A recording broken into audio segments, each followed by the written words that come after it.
Hello, good afternoon. We're doing a DIY. A DIY simply because I have this washing machine. This is mine. And I have another one with my sister. So now we do it side by side. Aside from its number one space saving, I normally use my planggana. I am back in the 18th century. My son said to me, "Mom, why are you washing using the pail?" And I use my feet, like this one here.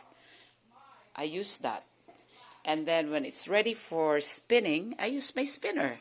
Simply because I need to exercise rather than walking outside, I use this as my exercise.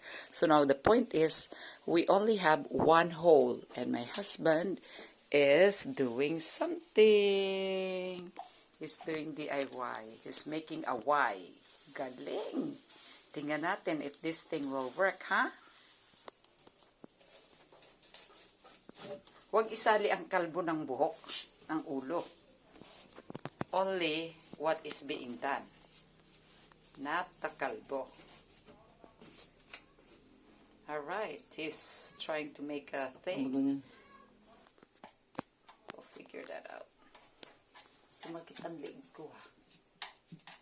Nakaliig ko na ang may problema ngayon.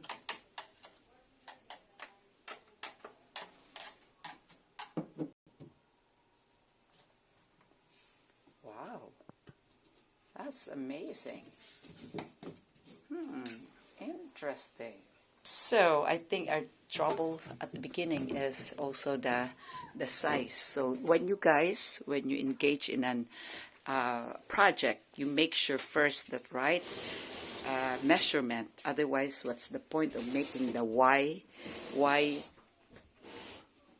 pipe if the space is not enough? Let's see. Right. So how are we gonna find out? Huh? Alright, so it's kind of like a boring event today, but that's it for now.